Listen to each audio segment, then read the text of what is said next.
આપણી પાસે sandal boot ચપ્પલ બધું જ છે ને દીકરા, ખાલી એકવાર ચેક કરજે.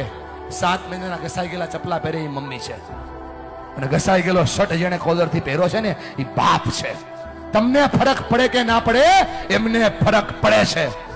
જ્યારે તમે ખોટું બોલો છો, જ્યારે તમે તમારી જાતને છેતરો છો, જ્યારે ભણવાના બાના ઉપર તમે બીજા કામ કરો છો ને બેટા, તમને ફરક પડે કે ના પડે, એમને ફરક પડે છે. કેટલો ફરક પડે છે તમને કઈ નથી શકતા, કેમ કે તમે મોટા થઈ ગયા છો બેટા.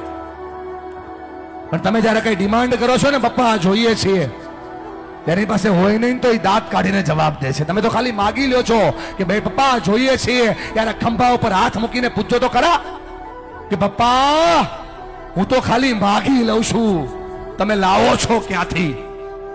એને બહુ ફરક પડે છે ભાઈ. ફરી કઈ નથી શકતા, તું જુવાન થઈ ગયો ને એટલા માટે.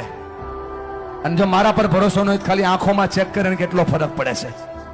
આ બાપની આંખમાં જે આંસુ પડે છે ને, એને એટલો ફરક પડે છે. એટલા માટે ભણો કે તમે તમારા માતા પિતાના સપનાને પૂરા કરી શકો.